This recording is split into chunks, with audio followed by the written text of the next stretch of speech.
the Wednesday Night Blitz. Presented by... Welcome to the Wednesday Night Blitz. I'm Frankie Tovar, joined as always by Eddie Ruiz. We're here live on location at the Hilmar High Wrestling and Weight Training Room, where we're going to take a look at the matchup between Ripon and Hilmar High. Now that was Friday's TVL matchup between the two 7-0 teams that ended in a 33-21 victory for the Yellowjackets. But before we get to those highlights, let's take a look at last week's scores.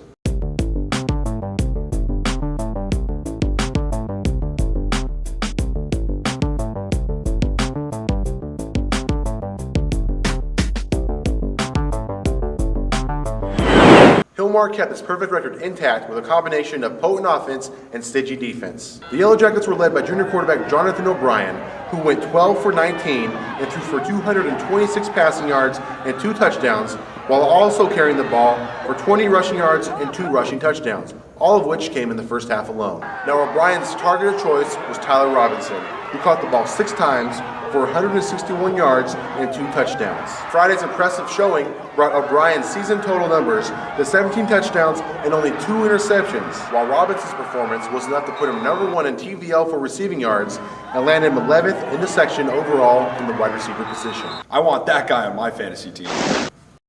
Played a lot of man coverage, so that first half we were able to run verticals all day on them. Like I said, I have a great receiver in Tyler Robinson, Hudson Harris, Chino Roscoe, all those guys. So, I mean, kudos to them because they're awesome receivers. He's a developing quarterback, and every day he just gets better and better. And so we're really proud of him. He did a great job. Our receivers made some great catches. So it was a great first half for our offense. A 9-yard touchdown slant to Robinson put the Yellowjackets on the board first and was followed by back-to-back rushing touchdowns by O'Brien.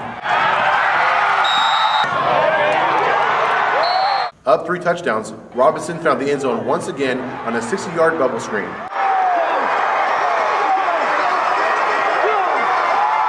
O'Brien nearly notched another touchdown pass, but it was called back, which resulted in a 42-yard field goal from Devin Medeiros.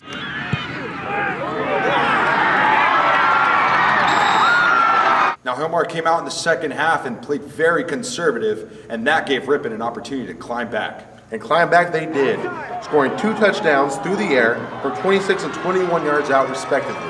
But despite the offensive output slowing down in the second half, the defensive unit, led by Joseph Bello and David Bisbee, did more than enough to keep the Indians out of reach of the win. The Ripon Indians came into this game averaging over 292 rushing yards on the ground. And when they walked away Friday night after playing Hilmar, they only gained 100 rushing yards and 295 all-purpose yards. Now both teams were able to get to the quarterback, as Hilmar tallied 6 sacks for the game, but Ripon came away with 7. In the end though, the combination of Joseph Bello, Robert Lindo, Bernardo Duran, and David Bisbee was just too much for the Indians to overcome.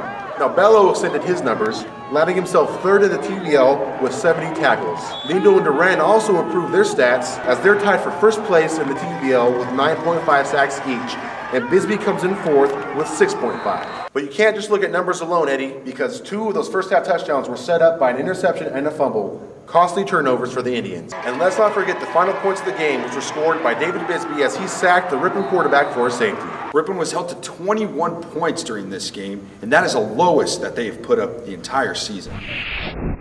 Okay, gentlemen, coming in, shake hands.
my football career, I've had the pleasure of saying that we're 8-0. So, obviously we're very excited about that. And to be 8-0 over a great team like Ripon, absolutely amazing team. I have the most admiration for them. Awesome defense, awesome offense.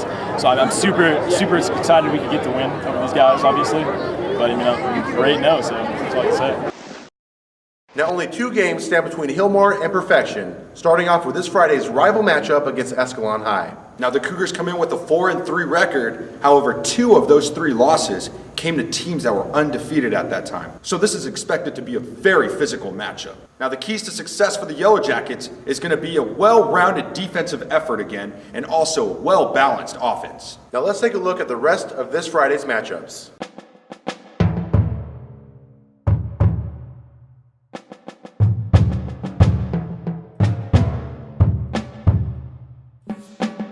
Now we'll be there at the Turlock Atwater game as the Bulldogs start a must-win campaign against the Falcons to stay in playoff contention. We'll see you next Wednesday at 7 p.m. for the Wednesday Night Blitz. For Eddie Ruiz, I'm Frankie Tovar. Good night.